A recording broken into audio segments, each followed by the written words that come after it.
El estudio genético en las epilepsias percibido por familiares y personal médico, el doctor Víctor Soto, de Madrid. Víctor. Hola, muy buenos días a todos. Todo esto del tema de la tesis es así. Empieza hace 4 años cuando diagnosticamos a una niña que seguíamos hace mucho tiempo, una encefalopatía epiléptica, y le descubrimos que tiene una mutación en el gen CDKL5 tras 3 años de búsqueda, y nosotros estamos tan contentos de haber encontrado esa mutación. Y los padres de una niña que tenía 12 años nos dicen, bueno, además nosotros estábamos tan contentos de decir, bueno, fíjese que ya tenemos este gen, no habíamos hablado entre todos, lo habíamos hablado con genética, todos bastante contentos, y cuando lo presentamos los padres dicen, ah, muy bien, ¿y esto realmente de qué me va a valer a mí? ¿Qué va a cambiar a mi gen? Entonces eso a veces lo hemos hablado muchas veces, que cuál es la utilidad de la genética. Sabemos que funciona, pero esto realmente, cuando la gente nos pregunta cómo le afecta a nivel clínico, o sea, esto bajado a la consulta, en qué le va a cambiar a la familia, en qué le va a cambiar al paciente. De hecho, hace 10 años había autores que decían que la genética no iba a aportar nada, y es que tenemos muy poquitos estudios de utilidad para decir que sí que la genética funciona. Entonces, nuestra hipótesis principal fue decir, bueno, pues la genética creemos que sí que es útil en distintos aspectos médicos, y creemos que también a la familia le va a aportar bastante. Entonces, lo que hicimos fue recoger todos los pacientes que habíamos estudiado en los últimos 10 años, fundamentalmente en nuestro laboratorio de genéticas epilepsias. También cogimos pacientes que habían sido estudiados a nivel clínico, y lo que hicimos fue recoger los datos clínicos. Recogimos las características, si había sido un neurólogo o neuropediatra, que eso es importante, que ahora lo hablaremos, cómo había sido el manejo de la epilepsia, las características clínicas, qué tipo de test genéticos había realizado, y nosotros no hay una encuesta para ver la utilidad. Entonces hicimos una encuesta de diseño propio que muchos de aquí de ustedes han sufrido porque les hemos mandado. Entonces recogíamos datos sobre si el médico le creía que había sido ese resultado genético, había sido útil para modificar diagnósticos, tratamientos, si había mejorado el conocimiento, se había permitido un consejo genético y se creía que le había ahorrado realizar pruebas complementarias.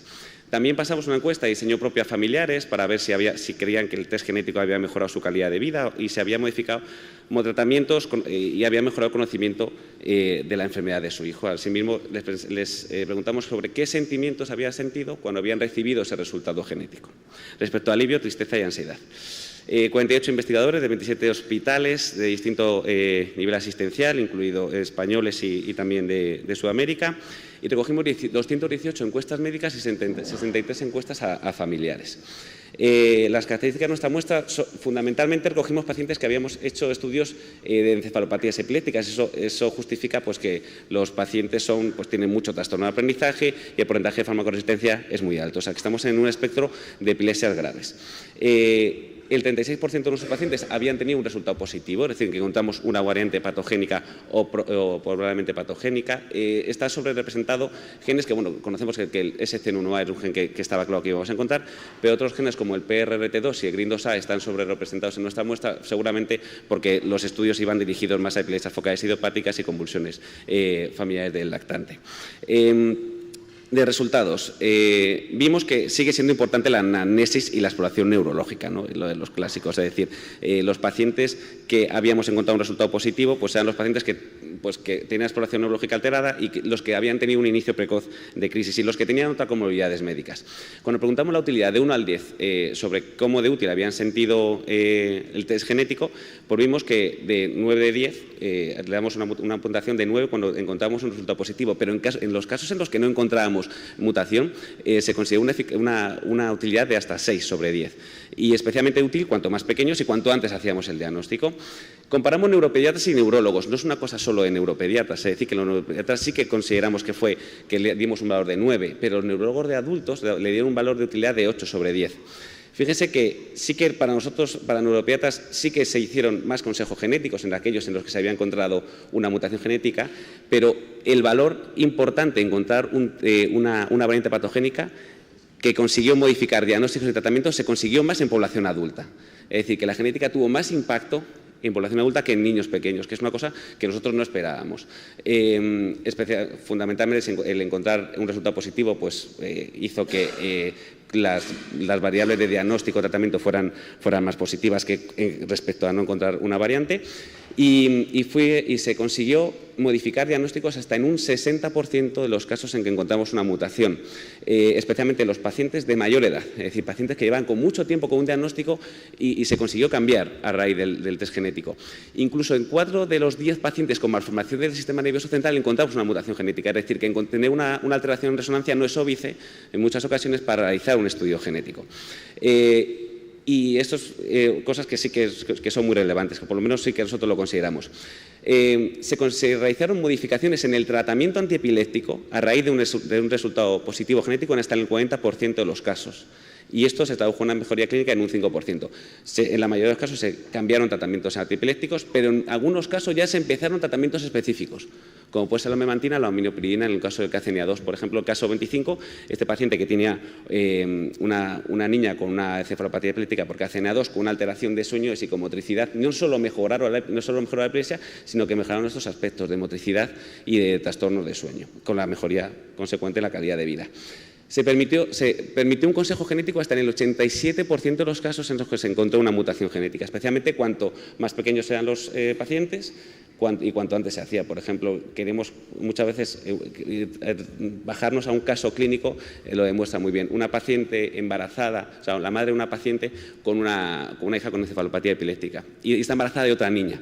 Encontramos en el segundo trimestre de embarazo que la mutación de la otra niña, que es un síndrome de Rett con mutación de MECP2, permitió realizar un